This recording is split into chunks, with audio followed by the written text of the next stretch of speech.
Well, my friends, Jared Rosa here in the Rosa String Works man cave. Didn't even have time to check my hair. It's working hard here, trying to get everything ready for the vlog and trying to see if we can get through some of the more of these instruments. It's a project, just getting 3 of them out and getting them tuned up and ready to go here. But we do have 3 more good instruments to show you. And before we get into that, I'll show you the current status of the Polaris Ranger. So take a look at this. Well, my friends, as Matt from Diesel Creek says, we're about to test the tensile strength of everything I forgot to disconnect.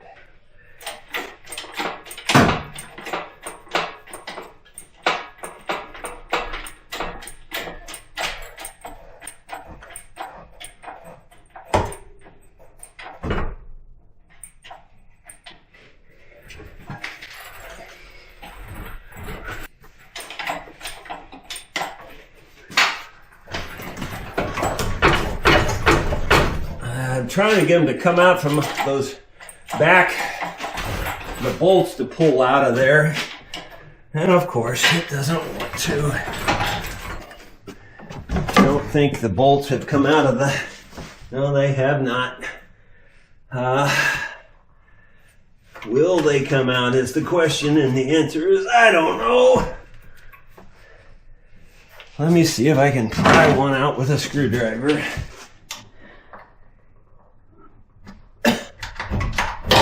There, I think they came out. It's hanging.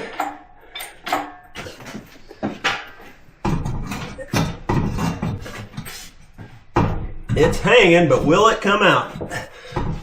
I was hoping not to have to take the whole exhaust thing off. I'm talking like 1/8 of an inch. 1/8 of an inch. And here I'm caught on some wires too and stuff that I couldn't see from that side, so I guess I better let it down a little bit. There we go. It might come out of there now. That's just plastic it's rubbing against now. Uh-oh, I think it is. Uh-oh, it's caught on something.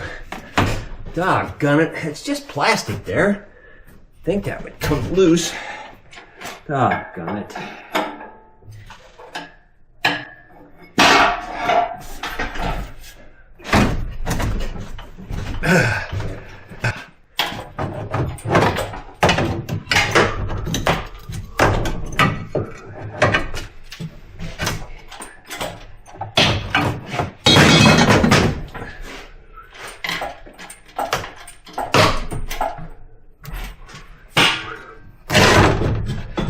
It might be out of there. It might be. I think it is. There's some wire. That's the same stator wire. I think we're free and clear. Assuming I can lift it high enough to get it out of here.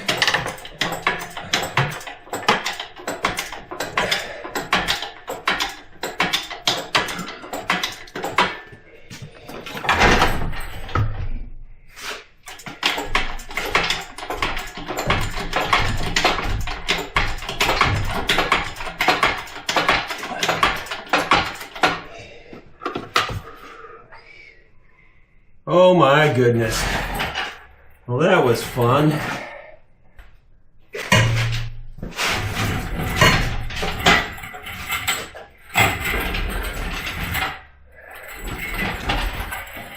The good news is the engine's out. The bad news is 89% chance, maybe even 92% chance that the engine's not even the problem that I'm having anyway. And that's the reason I say that is because it took so much effort to get it out.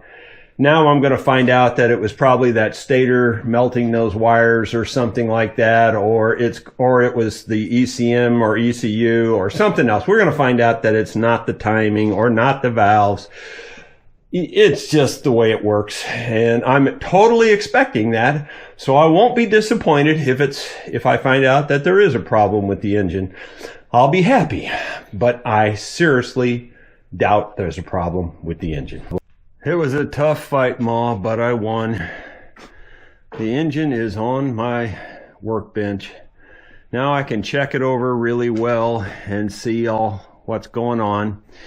I might put a new stator on it and a new stator plug and all that while I've got it off. I don't know. Those stators, they don't last. I have to really do some investigation because every time I put one on there, something burns up. So I just don't know if it's worth it, or if I can run it without it and just use the solar up there and charge the batteries. I don't know if that works. I guess it does, because I don't think this stator's been working for a long time. So I don't know. If I can just delete the stator, that's what I'm going to do. But otherwise, I'll put all new stuff in it. It was a tough, really tough job. I'm telling you, you have no idea. And the only thing that's tough now is remembering where all those little tiny parts went and putting them all back, which will be fun. But not very much fun. Yeah, I'm wearing the appropriate shirt today. It's simple, but it's complicated. And if you don't understand the meaning of things like that, what that means is, take the engine out.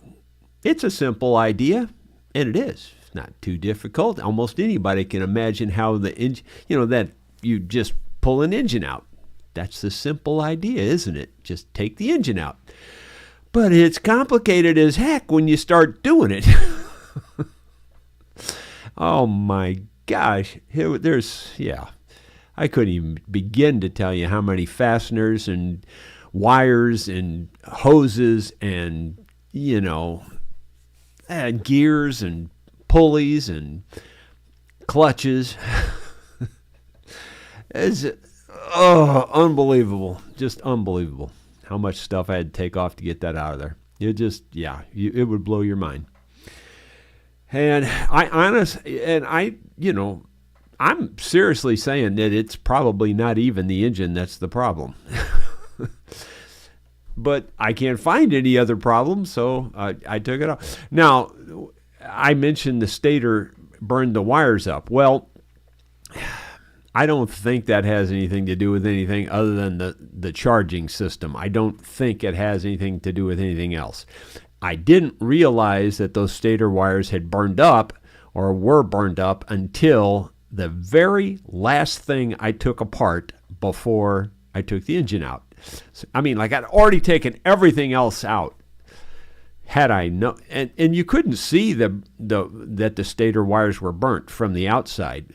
When I unplugged it, I couldn't get the plug to come apart. And it looked just like a normal plug. This one has quite a few. It's one of those wider plugs. It probably had 6 wires on each side, something like it. Maybe 7 wires, 8 wires. I don't know. But a bunch of wires. And it wouldn't come apart. And I'm going, it's just the last thing I had to take apart before I pulled the engine. And it wouldn't come apart. It would not come apart. And I got 2 pliers and tried pulling, one plier one way, one the other way. Wouldn't come apart. I sprayed it down with WD-40, got pliers in there, wiggled it back and forth. Wouldn't come apart. Got some bigger pliers, wiggled it back and forth. Finally, after about probably 7-8 minutes of wiggling and pulling, I finally got it apart. Just, typical my luck. But it was melted together on the inside. Did you ever hear it's not easy being me? You should start to believe it by now. Anyway, so I'll go back down there maybe this afternoon or maybe in the morning. I'm not really sure when I'll get down there, but now that it's sitting on the desk, I can easily work on it. Like a lot of people would be intimidated by working on it. Now it's easy to work on. I understand the mechanics of it. That part's not a problem. It's the getting to it is the problem. So, but the other side of the coin is that my engine still, yet to this moment, I have not seen another engine that matches it exactly. I thought the one that Grok found matched it. It does not. not really. It's very similar. The head of it, the valves and all that looks exactly the same, but the sides, down the sides of the engine, not the same thing.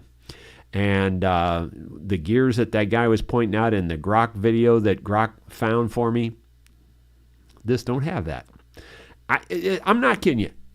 It's the way it is every time I have a problem. I always have the only problem like the one I have in the whole world. I've never... You can believe what you want. It's just that Rosa thing. I'm not kidding you.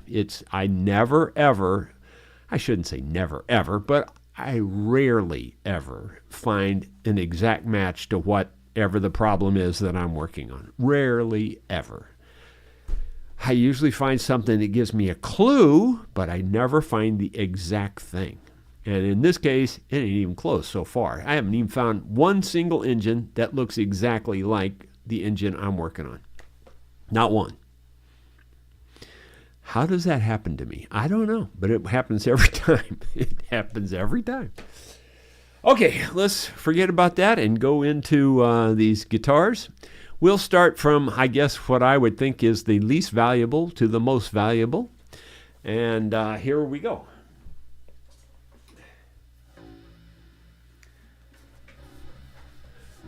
All of these instruments are in very good shape. This one is an Ibanez 5-string. It's really nice shape. It's almost like brand new. It really is. It's a 5-string. I got it tuned up, but I got to tell you, there is one problem that I know of. And honestly, it could be this cord, because this is a speaker cord. It's not a regular chord for a guitar. But anyway, you can hear it works, but you got to get that chord just right in there. So either this connection is funky or it's the chord, and I don't know which it is. But all the switches seem to work. All the buttons and everything, as far as I can tell, they all work.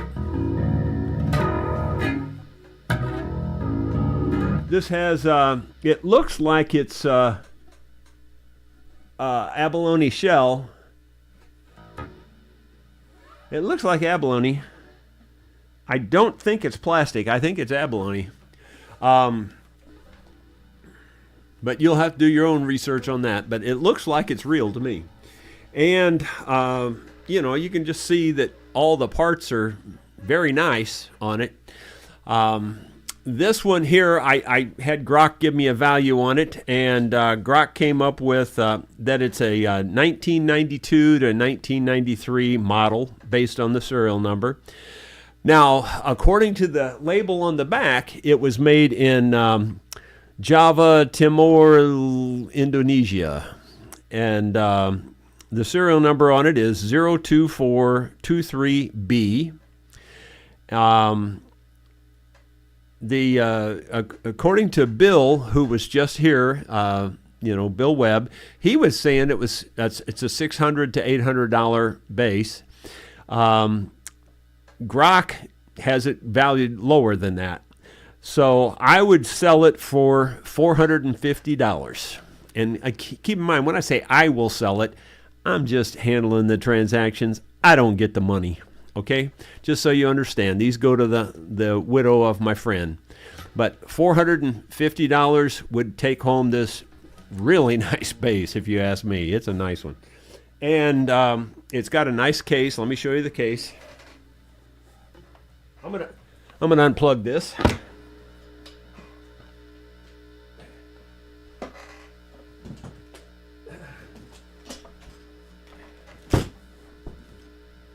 It's a great big case.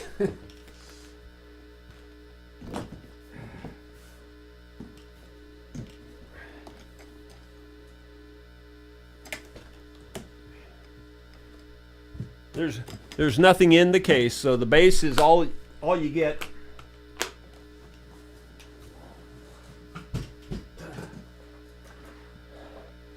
So that's if you're into electric bass, a 5-string electric bass, there you go. That's a pretty doggone nice one. It seriously looks like it's brand new. It really does. Okay, the next value instrument. We have another electrical instrument here, and it is a thin body ovation. And the information I have, it's an Ovation Legend, 1867 is the number on it.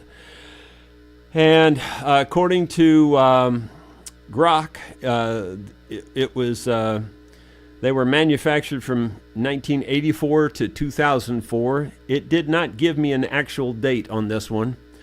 Grok was saying the range on them is 500 to 700. I will take $500 for it. Let me play it.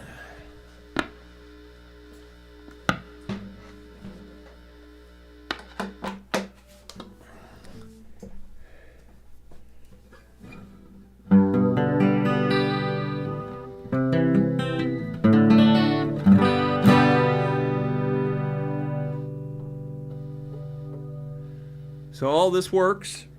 I didn't mess with the EQ part too much, but it seems to all work just fine. Again, I'm looking for scratches, and honestly, I don't see a scratch on it. I really don't see a scratch on it. It's got a little bit of scuffing here, but there's no scratches. In other words, if you took semi-chrome polish and buffed that out, you would never even see it. It would look as shiny as a mirror. It's in very, very good shape, if you ask me. So I will take $500 for it. And it comes with a case. Let me show you the case.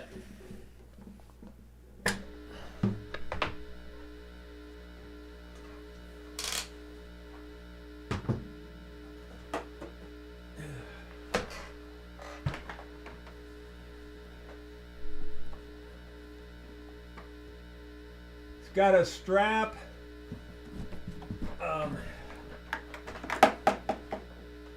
It's got a strap, and it has a one of these Bird of Paradise capos, it looks like.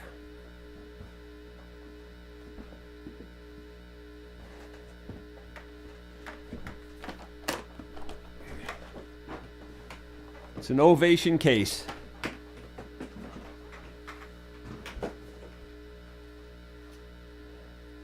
So there's another one that's pretty darn sweet. I mean, it's in terms of, you know,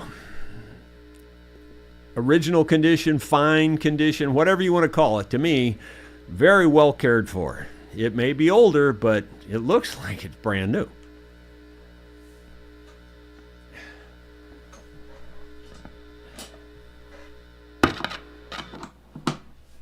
Okay, here's the baby right here. This one is the cream of the crop. Now, when this was made, the truth is it was an entry-level type electric guitar. But the value has gone up a lot on these kinds of guitars. Now, this one's not through the roof, but it's worth more now than it was worth when it was new. Now, this one does have a little scar. You can see the back there. I just want to point it out. As far as I can tell, that's the only real scar to it. And my guess is that somebody sweated on their strap, got their strap soaking wet, put it under the guitar, put the guitar in the case, and left it in the case. And that's what did it. I'm 99.9% sure that's from the strap. And otherwise, for that vintage of guitar, it's like brand new again. I mean, it's perfect. It's other than the back, you know. So the bass on this is an ES-120T. According to Grok, they were made from 1961 to 1970. The serial number is 437081. Grok says it's a 1966. The price ranges are anywhere from $1,500 to $2,995 according to their condition. Because this one has this big scar on the back, I'm knocking it way down. But I'm telling you, I think this is worth every penny. $1,700, including the case. $1,700. I mean, if you're just looking at the front, it looks like it's brand new. I mean, it's got a little scuffing. There's scuffing on this plastic. Again, this plastic will buff out like a mirror if you take semi-chrome polish and elbow grease. It'll buff out like a mirror. I promise you it will. Very, very nice guitar. In my opinion, this thing is the cream of the crop. Let's see here. I've already I know it works. I didn't play it yet. Now you got to go by the fact that I don't have that amp set any particular way. And I don't know how to set it any particular way.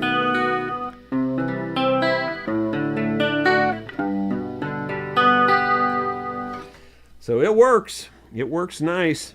Very nice tailpiece on it.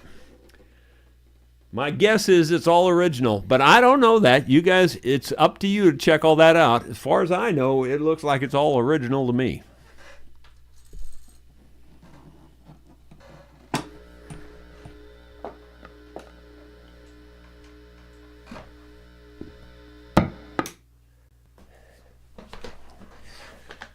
Okay, I think that, so for that one there, I'll take $1,700 for that Gibson. Oh, I didn't show you the case.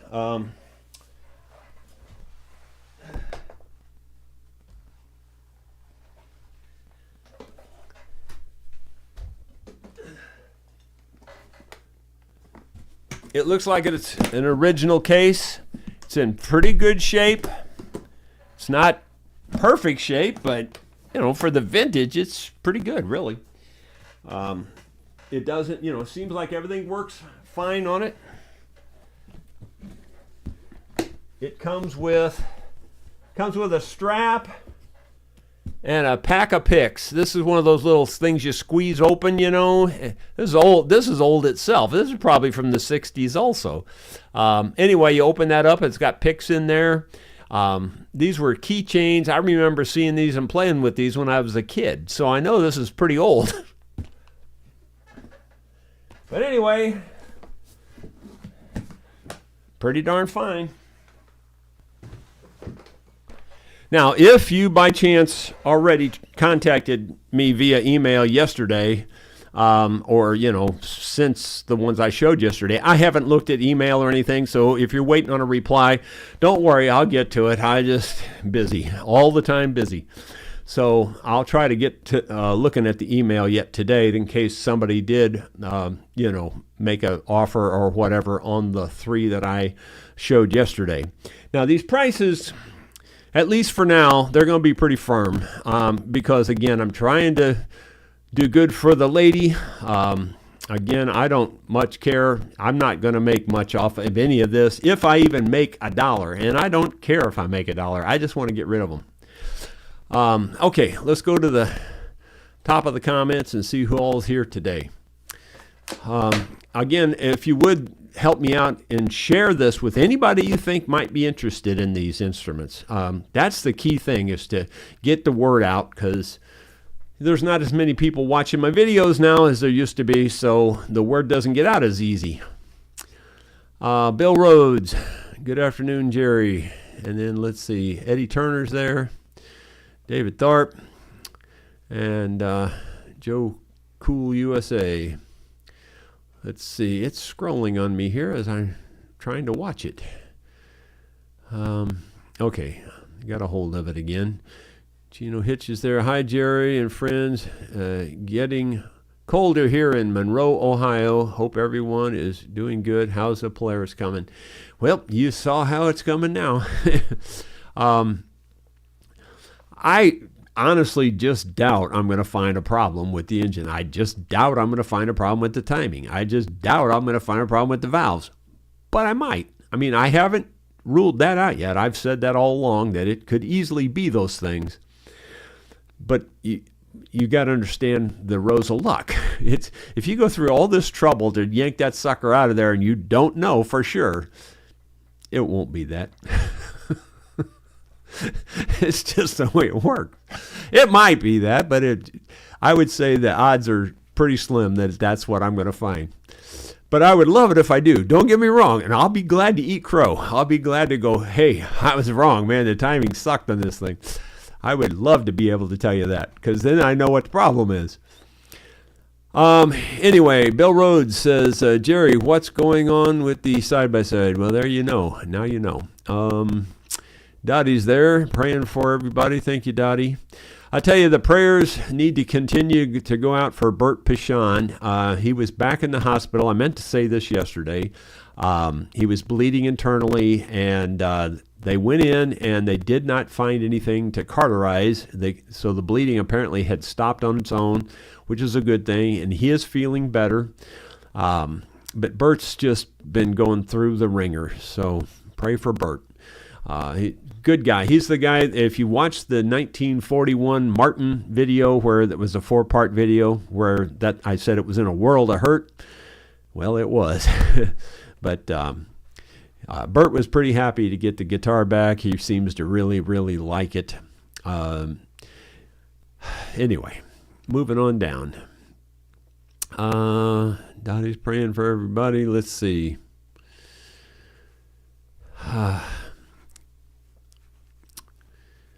Dottie says her grandson's going to have surgery on Thursday. Pins and plates in the wrist area. Oh, my gosh. He broke his wrist carrying a deer ladder. I've had the same kind of thing happen, believe it or not. I didn't break anything, but where it'll flip on you and, oh, man, it makes you wish you would have broke it almost. It hurts. Yeah, been there. Let's see. Eddie Turner, Dottie, update on, okay, moving on down. I'm trying to see if, just the question marks. David Tharp says, my wife said that I have 2 faults. One is that I never listen, and something else. Can't imagine what the other thing is. Let's see. After we went live, David Tharp says, I went to the local deli and said, I'd like to buy a bagel with cream cheese. He said, sorry, we only take cash. I got that one. I like it too. I like jokes like that. Let's see. Those are the typical dad jokes. Let's see. Impress John 3 says, on the Polaris wouldn't start. Mine had a cracked nylon timing gear on the camshaft. It would slip. Well, I have never seen my camshaft, so I don't know if it's got a nylon gear or not. That's to be seen, but I'll be looking for all that kind of thing if I ever get it tore apart far enough to see all that kind of thing. I don't really want to tear it too far apart, and the reason is because it's got great compression, if it ain't broke, don't fix it, And so I don't really want to tear the head off of it and all that kind of stuff if I don't have to. But it doesn't look like I'm going to be able to get to what I need to get to, though. It's different than all the other engines. All of the other ones I watched, and I watched dozens of videos. Piece of cake. Any moron could do those. Yeah, that's the one I don't have. It sucks. You really wouldn't want to try being me. You wouldn't want to do that. Bill Webb, to be clear, I do want to be clear. I have the best luck in the world on the big things in life. I really do. I truly do. I am blessed, and I know it. I truly am blessed. I get it, 100%. And no, I wouldn't trade the way it's worked out. But boy, on the little things, look out. Good afternoon, Jerry and friends from Commerce, Texas. Rainy Commerce, Texas. You know, it's been kind of rainy, drizzly rainy since Saturday here. Um, well, yeah, it just hasn't rained very much. It drizzle here, drizzle there, little light rain here, little light rain there, but it just hasn't done hardly anything. Though it is keeping the ground damp, I guess, so that's good, but I wish it would go ahead and just rain for a day. But the temperatures have dropped enough that I've had the fire going since, I guess it was Friday night. So the fire's been going in the furnace since Friday night, and I've already gone through at least a pickup truckload of wood. It's unbelievable. It's just unbelievable. Spike Moto, it should be fun trying to get that engine back into the Polaris. You got that right. Would it make it any easier to install the engine if you were to grind away the tiny bit that frame of that seat? Yeah, I know what you're talking about there, but no, I don't think so. I'll get it in there. You know, it ain't that big a deal. The actual getting it in and getting it out, that was the easiest part of it so far. And yeah, it's going to be a trick. Don't get me wrong. I get that, but it's nothing compared to the whole rest of it. It's not easy being me. Bill Mumbo, Jerry. Oh, by the way, and you know, I'm sure a lot of you are still going, why don't you just buy another one? Well, the truth is, I can only sell this one for maybe $2,000 if I'm lucky, and I doubt I'd get that at this point because it's all, especially now that it's all torn apart. But even before I took it apart, I doubt I could get over $2,000 for it. Maybe a little more. You never know, because they do sell fairly high. But they also buy really high when you got to buy one. They're like $20,000 now. I mean, it's ridiculous. So I don't have that kind of money. So this one's going to be it or nothing. One of the two. Richard Herbranson, has the engine ever been out before from the Ranger? Not since I've owned it, or at least not that I'm aware of. The dealer did have to replace the rear end in it once, and I doubt they had to pull the engine to do that. I don't know. So it was under warranty, and I bought a 5-year extended warranty on it, and I mean, like, just I got lucky on this one, and rarely do I ever get lucky like that. But it was probably just a few months before the warranty was up, the whole rear end busted out. I mean, like, it actually, the whole side of the rear end cracked on it. And when I say rear end, that's not what I mean. I mean the transmission, the transmission there. Or was it the actual rear differential? I don't remember which one it was now. I think it was the transmission. But anyway, it had a great big hole in it. And they fixed it. So let's see. David Sutter. Hey, Jerry, in gun world, the only thread loosener that we use worldwide is Croyle, nothing else. Yeah, and I'm sure it's good stuff. But like I said, if it's froze solid, and I mean solid, it don't penetrate. I don't care what anybody says. It don't penetrate. Not if it's solid. Now, if it's crusty, rusty, and it's, it'll get in there if it's got some air to get in there. But if it's solid, it ain't going in there. I don't care what anybody says. It just doesn't penetrate like that. Doesn't work like that. The only way it works like that is when you finally put enough force on it, then you go, oh, that Croyle worked real well. That's my opinion, and I'm sticking to it. I've 60 years of working on mechanical stuff. I ain't never seen it work one time that I can remember. I mean, I've seen it work whenever if you're just pouring it into loose things, like, I don't know how to explain it, but you know what I'm getting at. It's where it's not super tight. If it's absolutely froze solid tight, it ain't getting in there. That's my opinion. I'm welcome to it.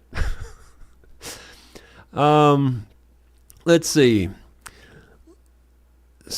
Scottish or whatever that word is, 54, says, look at the bright side of your Ranger problems, Jerry. Now Grok can send people to find this hard-to-find fix-it video that you've posted. Yeah, well, maybe so. Maybe so. I'm really not doing a super in-depth video on tearing this down. I'm showing what I need to do and then maybe filming a tiny bit of it and then just stopping the camera because this is going to be a long process and I don't plan to film every detail of it. And it would take me 2 lifetimes that I don't have left to edit it if I even did film all of it. You know what I mean? David Tharp, one of my favorite bands is the Dog Whistles, but you probably never heard them. You're right, I never have. Bill Webb says, I'd love to own that Gibson. Well, it can be yours, Bill. Cooper Bry, scroll, baby, scroll. Bruce Ducker, reach deep into your pocket, Bill Webb. Let's see. Garland Edmondson's, well, the engine is out. Take your day grinder, cut off wheel, create a notch for that exhaust to go back in. I don't need to, I don't think. I'll get it back in there. Diane Craver, gravity will be your friend when installing that engine. Yeah, that's for sure. It'll go in almost easier than where I'm going to have the problem, honestly, is lining up the dang bolts to get those back in there. I don't think getting it down through the hole is going to be that big a deal, but getting those bolts to line up is going to be tough. If I had help, it'd be a piece of cake, but without any help, it's not that simple. David Tharp says, when I was young, plastic surgery was kind of taboo subject, but nowadays, if you mention Botox, nobody raises an eyebrow. I can't imagine injecting yourself with botulism like that. I can't imagine it. I am not that vain. See this scar up here? That's my beauty mark. I'm not that vain. Nope. That ain't going to happen. David Tharp, thumbs up, y'all. Yeah, if you would do that, that does help. But if you really would help me, send any of these videos out on these guitars. Tell them about them, and maybe we'll get them sold, And like I said, if you've already emailed or something about the ones from yesterday, well, I'll get to those eventually here. I just haven't had time. And, of course, we will take them in a first-come, first-served basis. So if somebody says, I'll give you $500 for that, and the next guy says, I'll give you $500 for that, well, the first guy is the one that'll get it, assuming that he comes up with the money. Of course, it never hurts to be second in a case where somebody doesn't, because then you would get it. That's how we're going to fly with this thing. I hope it flies at all, honestly. Right now it's flying kind of like a lead balloon. And I know Mythbusters did a segment on a lead balloon. And I think they did finally get it off the ground, I think. But, yeah, I can't remember now. But anyway, guys, that's going to be it for today. I'm going to probably take a nap if I can. I'm going to shut that stupid phone off, but it won't do any good because the last time I shut it off, Sue walks in and goes, "Oh, I didn't know you were sleeping." It just doesn't do any good to try to take a nap. But I could sure use one. I haven't been sleeping good.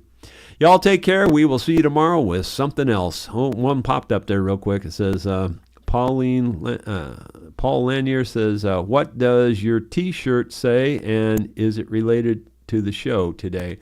Yeah, it's simple, but it's complicated. I showed that earlier in the vlog. I guess you didn't see it.